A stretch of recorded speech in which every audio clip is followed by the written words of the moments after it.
Magandang umaga po sa lahat. Family duty po mga kaibigan. So, ito po kasi yung aming kaldero. Matagal na po hindi na gamit. No? Kaya ito parang, ito daw sabi ng aking love. Pag maganito na daw, dapat gamitin dahil pag hindi daw, ano daw ito, maging mabutas daw siya. Sa Ilonggo, mabatas. Iwan ko ba kung ano sa Tagalog. Ibig sabihin dahan-dahan siyang mapupul. So yun po makibigan, no? So ito po makibigan, kaya linalisan ang ibang lingkod. Tapos dito po ako mamaya mag-init, no? So, kaya gamitin ko muna tapos itong takip para hindi siya mabatas, no? Tapos at the same time makibigan, no? So ang pagtitipid ng tubig, no? Kasi ayan.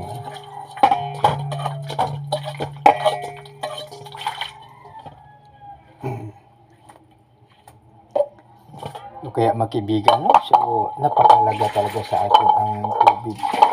Dahil pag walang tubig, so marumi, no? So kaya napakabuti, no? Napakadakilang ating Panginoon, gi-create niya yung tubig, no? Na bibigyan tayo ng tubig.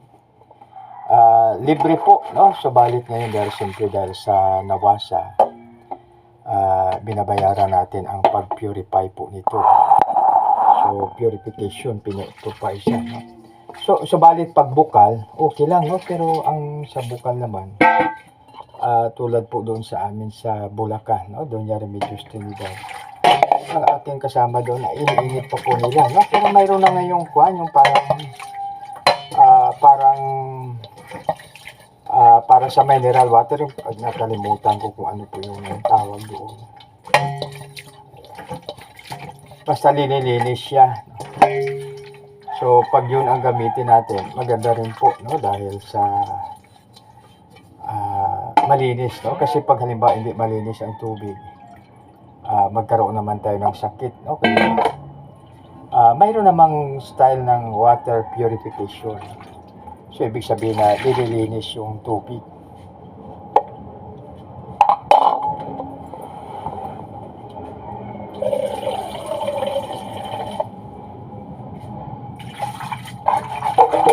Tapos mayroon din na water gathering. Ibig sabihin kung paano tayo mag-ano ng tubig. Yan po, makikita.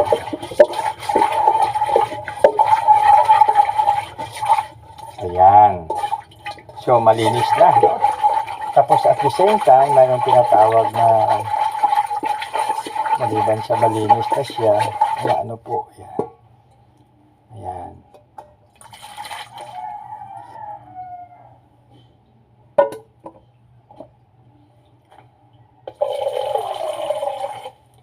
Ito, anlaw na po ito siya. Anlaw na po.